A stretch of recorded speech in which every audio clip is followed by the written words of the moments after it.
de l'autre, la peur de l'étranger, la peur du reste du monde, la peur de perdre son revenu, et toutes les angoisses qui naissent de ce constat sont étrangères aux valeurs du judaïsme, parce que le judaïsme, pour moi, c'est le souci des autres.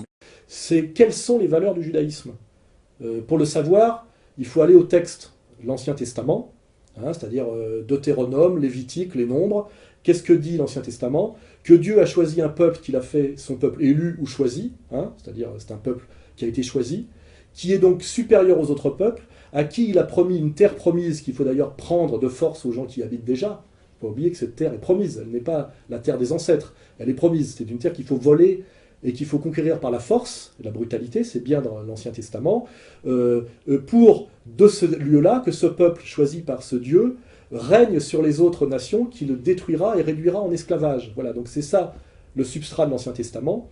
Donc c'est la prétention d'un peuple choisi par un Dieu vengeur et belliqueux à la suprématie mondiale en réduisant les autres peuples, les autres nations en esclavage.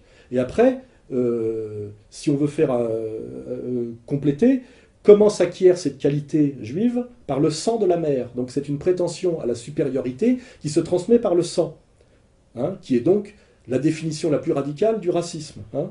Et si après on va, ça c'est donc voilà, Torah, hein, l'Ancien Testament, et après le Talmud, on peut s'intéresser au Talmud, introduction au Talmud du rabbin Stanzalt, qui fait autorité, ou aller le livre des égarés de Maïmonide, il est bien clairement dit que ne sont, et Attali nous l'a rappelé récemment dans une petite conférence interne, mais qui était sortie sur Internet. Je ne crois pas que faire des enfants suffise à en faire des êtres humains dignes de ça. C'est pas parce qu'on a 7 enfants qui seront des êtres humains ou des juifs, ce qui revient au même pour moi. Hein. C'est un être humain, c'est pareil. Que selon le judaïsme, il n'est d'humains que les juifs, les autres sont des animaux que Dieu a destinés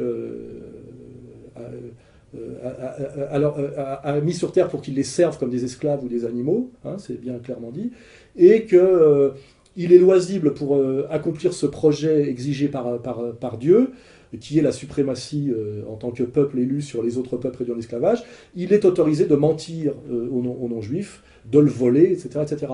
Donc, moi je serais en ce moment, j'en rabattrais un peu, à moins que M. Bernard me pense avec d'autres que effectivement la République française leur est entièrement sous leur domination et qu'effectivement ils ont les moyens de châtier les gens comme moi qui incarnent la vraie République.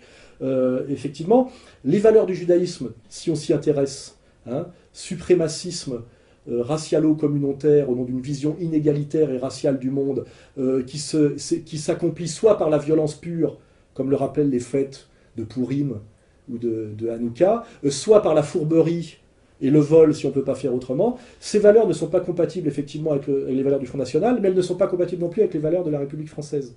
Je crois quand même qu'il faut rappeler l'histoire de France.